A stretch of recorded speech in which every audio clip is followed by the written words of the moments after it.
Salut, j'espère que vous allez bien. Moi, ça va.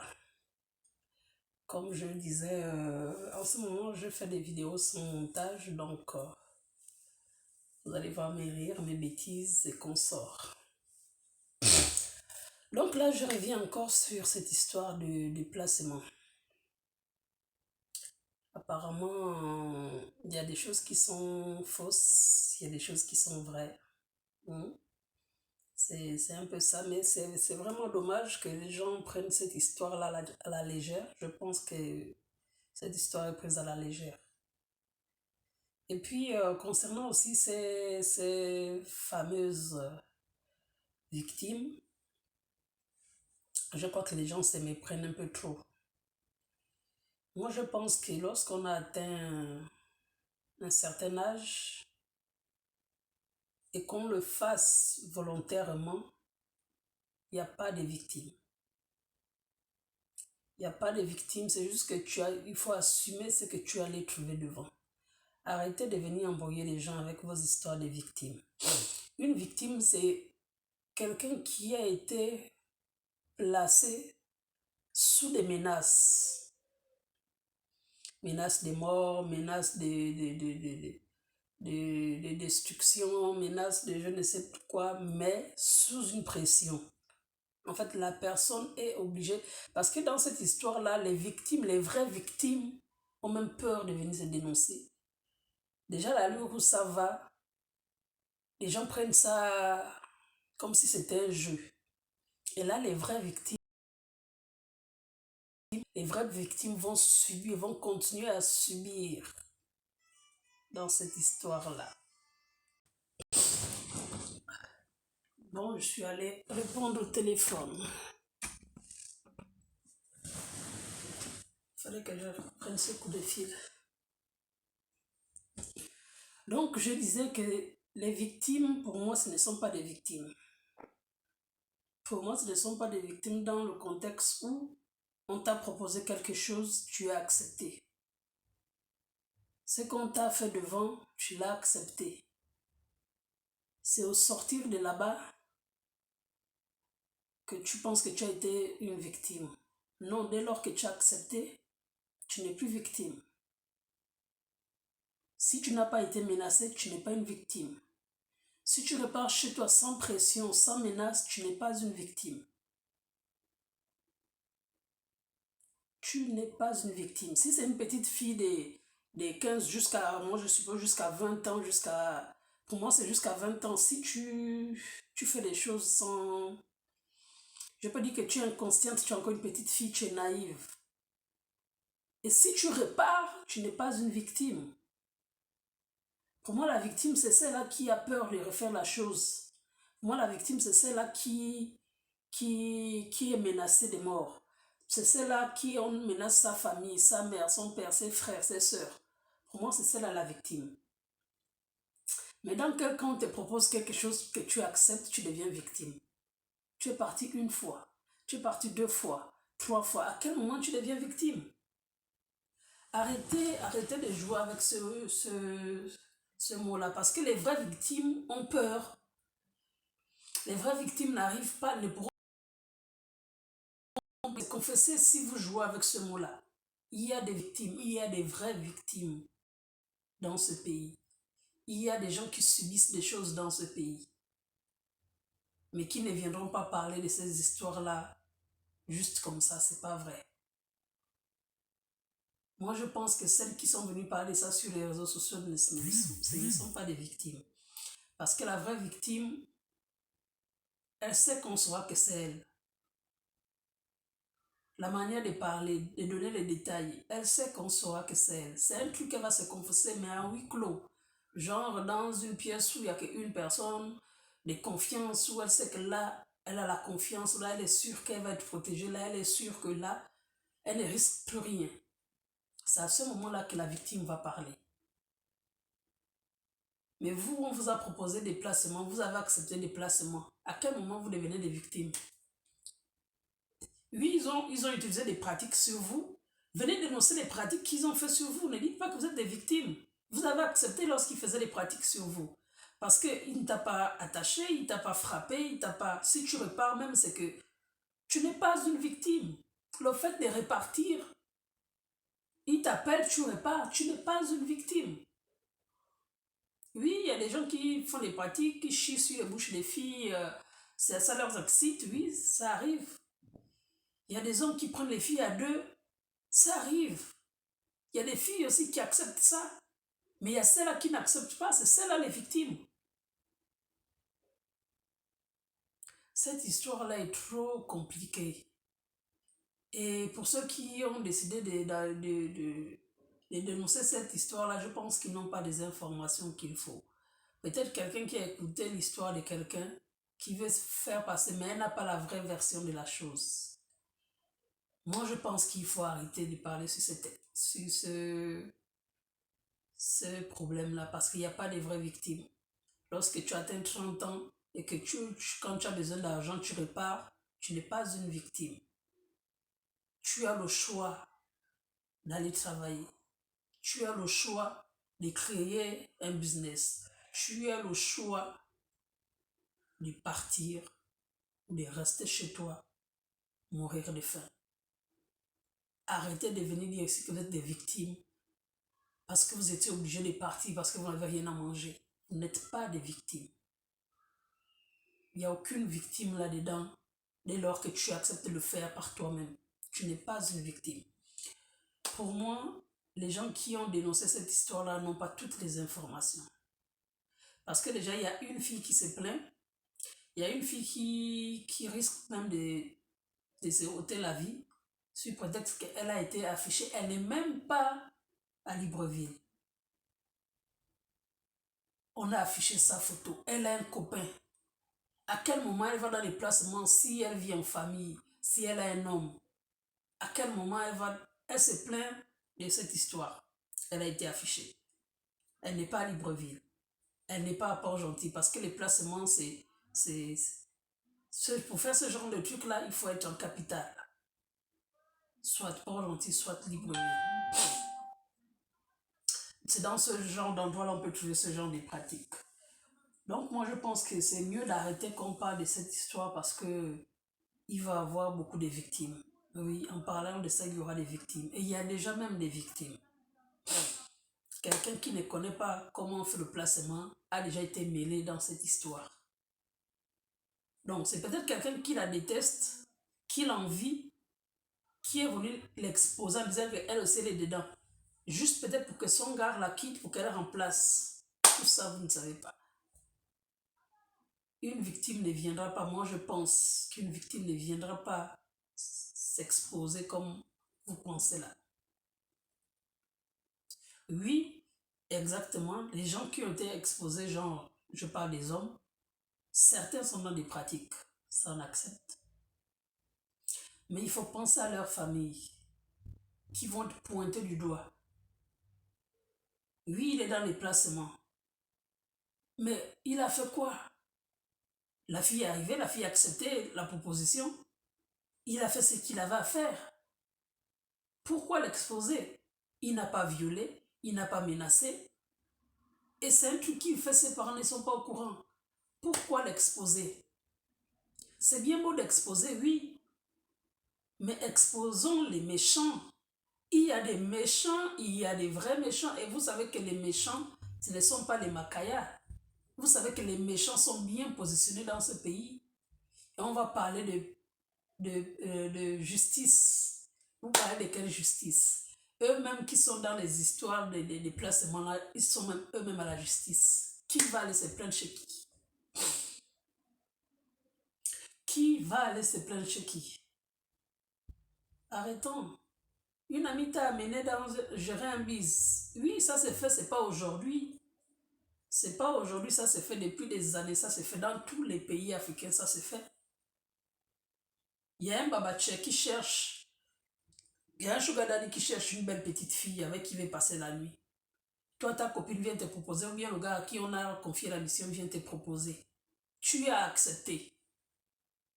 En échange de ça, tu as l'argent. Tu as accepté. Tu es parti. Tout ce que le vieux t'a fait, tu l'as accepté. Parce que si tu avais refusé, et qui t'avait brutalisé, là, ok, tu deviens victime. Mais s'il a fait et que tu t'es laissé faire, tu n'es plus une victime. Tu n'as pas eu de menaces. Si tu étais à l'hôtel, tu pouvais casser, crier, le réceptionniste devait arriver, ou bien la réceptionniste devait arriver. Il y a des gens qui devaient t'écouter.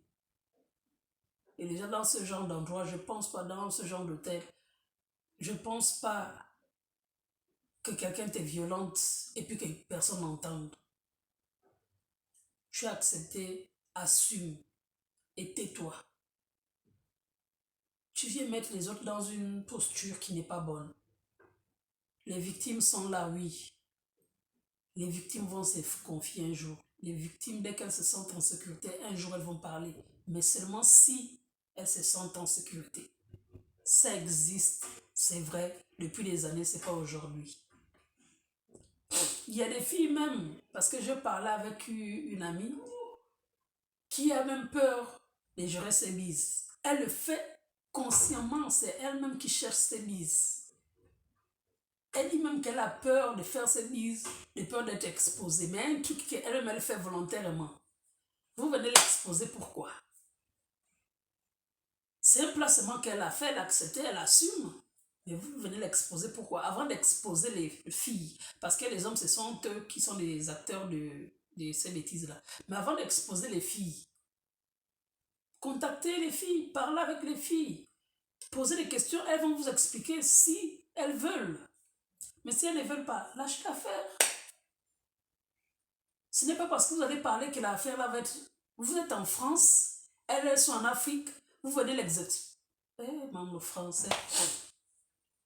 Vous exposez les filles en question, sachant que vous êtes en sécurité en France, elles sont en Afrique.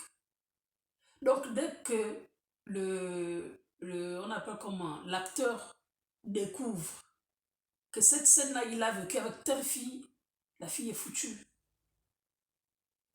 Dès que l'acteur se sent dans ce que vous expliquez, il sait avec qui il a vécu la scène, il sait où ça s'est passé, parce que la fille, lorsqu'elle va vous expliquer, il faut bien qu'elle donne aussi les détails. Bon, certains détails, c'est vrai qu'on ne donne pas souvent tous les détails. Mais là, la fille, elle est foutue. Si le concerné se sent dans cette histoire-là, s'il se reconnaît dans ce que vous dites, la fille, elle est foutue. Vous qui dénoncez, vous êtes en France. Vous n'avez pas de parents, enfin, ou encore vous avez peut-être des parents, mais vous n'avez pas d'enfants. Peut-être que vous êtes orphelin de père et de mère. Les conséquences de ça, qui va assumer? C'est pas vous. C'est pas vous. Quand je parle de vous, c'est ceux qui ont des dossiers. Donc Stéphane Zeng et le Badikon en chef. C'est pas vous qui allez assumer les conséquences. C'est pas vous qui allez vivre ce que les filles là vont vivre là-bas. Même les garçons, les jeunes, comprennent par l'arrière. Eh Seigneur, Facebook, YouTube va encore peut-être même me signaler là-bas. Il y a des conséquences, mais vous ne seriez pas là pour soutenir ces gens-là. Vous ne seriez pas là. Donc arrêtez de venir vous jouer le grand dos sur Facebook parce que vous avez dénoncé une situation. Mais une situation qui a des retombées. C'est ce que vous ne dites pas. Ou c'est ce que vous ne voulez pas qu'on vous dise. Cette situation-là a des retombées. Avant d'exposer la situation, protégez d'abord les victimes. Oui, il faut protéger les victimes parce qu'on connaît notre pays, il n'y a pas de justice. Et pourtant, elles ont raison, mais ce sont elles qui vont subir. Arrêtez de raconter des choses qui vous dépassent. Vous voulez délivrer le Gabon. C'est maintenant là-dedans, là, vous voulez délivrer le Gabon. Vous pensez que c'est en parlant de ça que ça va s'arrêter? Vous êtes en France, eux au Gabon. Vous allez freiner qui? Si le président de la République est dans les placements, vous allez l'arrêter. Si le ministre est dans les placements, vous allez l'arrêter. Les députés, les sénateurs, tout le monde est dans les placements, vous allez les arrêter? Non. Donc pourquoi vous parlez de ça? Pourquoi d'abord même exposer les gens? Pourquoi? Vous pouvez même parler de la situation, ok. Mais pourquoi exposer les gens, Seigneur? Je ne comprends pas. Vous qui êtes content, vous qui motivez là, c'est parce que vos parents ne sont pas exposés. Imaginez-vous un instant que c'est votre grande sœur, c'est votre père, c'est votre mère, c'est votre copain, c'est votre femme qui est exposée, sachant que c'est vous qui activez dans les commentaires. Là, je m'adresse maintenant aux gens qui commentent. Imaginez-vous un instant que le nom de votre parent le plus confiant, le parent à qui vous avez plus confiance, son nom sorte là-bas. Imaginez-vous un peu. Moi, mon avis, je préfère que cette histoire s'arrête. Et comme je ne suis personne, je ne suis pas grande influenceuse, je ne suis pas... Je sais que tant que ça vous donne les vues et l'argent, vous allez continuer. C'est quand vous allez avoir mort d'homme dans cette histoire-là que vous allez vous arrêter. Parce que les Gabonais ne vous appuient pas l'œil. Surtout vous deux là qui êtes debout là, vous avez dit que vous êtes activiste. Vous ne faites pas votre travail d'activiste hein, avec tout ce qui se passe au Gabon. C'est maintenant l'histoire des gens qui sont cachés que vous venez exposer. Vous n'exposez même pas les vrais coupables. Vous allez prendre les petites têtes là pour venir exposer les filles des gens. Celle qui a été exposée, qui dit qu'elle n'est même pas Libreville, elle n'est même pas gentil, que son mari l'a déjà, son copain l'a déjà quitté. Son père l'a banni, son père et sa mère l'ont banni. Les frères et les sœurs la regardent maintenant autrement. Vous faites quoi d'elle? Qu'est-ce que vous allez faire d'elle? Arrêtez. C'est un bagage que vous ne pouvez pas porter. Vous voulez soulever un bagage que vous ne pouvez pas porter juste pour avoir les vues. Et on sait tous que les vues, c'est de l'argent. Arrêtez. Arrêtez. S'il y a une situation, une victime qui veut s'exposer, dites-lui de faire une vidéo. Mais d'abord, protégez la victime. Parce que ça ne sert à rien qu'elle vienne parler des choses comme ça et elle est exposée. Ça, c'est celle qui est prête à affronter le gros français, là, on appelle ça comment? En tout cas, les criminels. Elle fera une vidéo parce qu'elle sait qu'aujourd'hui, Facebook, c'est le meilleur réseau pour faire passer le message au monde entier. Si elle est prête à affronter ces acteurs-là, elle viendra faire une vidéo où elle va vous contacter, mais vous lui demandez de faire une vidéo qu'elle dénonce les noms des gens avec qui, ou les gens qui l'ont touché, la personne qui l'a placé.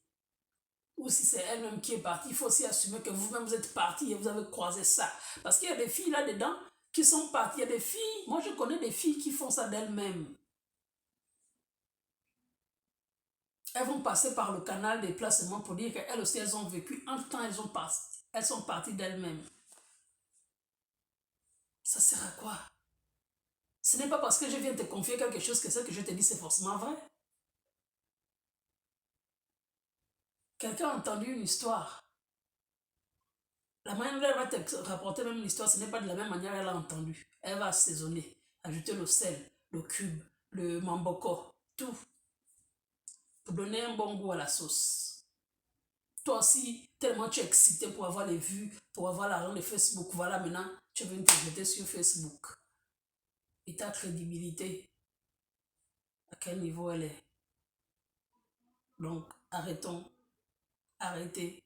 Parce que c'est vous qui avez commencé. Stéphane Zeng, le badécon en chef, l'œil de la NASA. C'est vous qui avez remué cette sauce-là. C'est vous qui avez mis cette sauce-là au feu. Il est temps de la descendre parce qu'elle ne sent pas bon. La sauce qui est au feu là, elle sent déjà le pourri. Elle n'est même pas encore cuite, hein. Et ça sent déjà le pourri. Donc ça ne sert à rien. Faites descendre la marmite, renversez la marmite et passez à autre chose. Il n'y a pas que cette histoire-là qui va vous rapporter de l'argent. Il y a beaucoup de situations, il y a beaucoup de choses qui se passent dans notre Gabon. Oui, il n'y a pas que les placements. Tant que les victimes ne sont pas prêtes à combattre sur ça, laissez. Tant que les victimes ne sont pas prêtes à se montrer laisser. Ça ne sert à rien de parler si la victime ne fait pas une vidéo.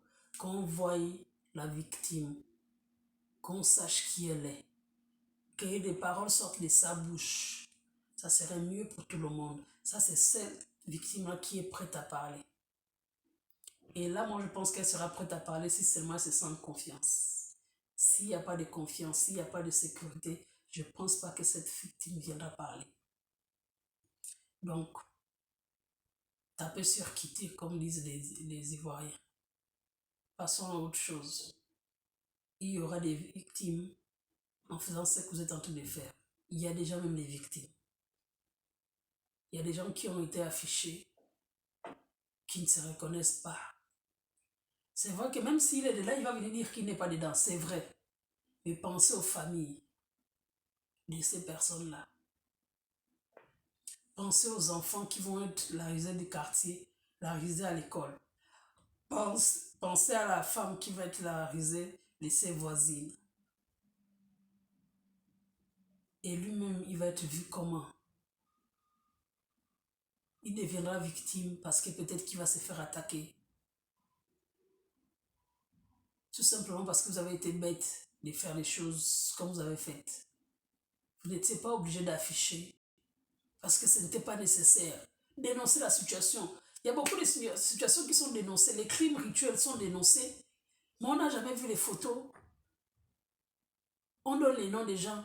Mais on n'a jamais vu les photos des gens qu'on dénonce. Sauf si la victime même a eu le courage de venir dénoncer. Pourquoi mettre les photos? Bon, je pensais faire même 10 minutes. Là, je suis déjà à 21 minutes, 22 déjà presque. Donc, c'est mon avis. Apparemment, cette histoire n'est pas encore finie. Les gens en parlent toujours. Donc, je viens donner mon deuxième avis. Et je crois que je suis le droit de parler de ça. Voilà. De même, je suis gabonaise. Donc, je donne mon avis. Que ça plaise, que ça me déplaise. Pour moi, quoi. Donc,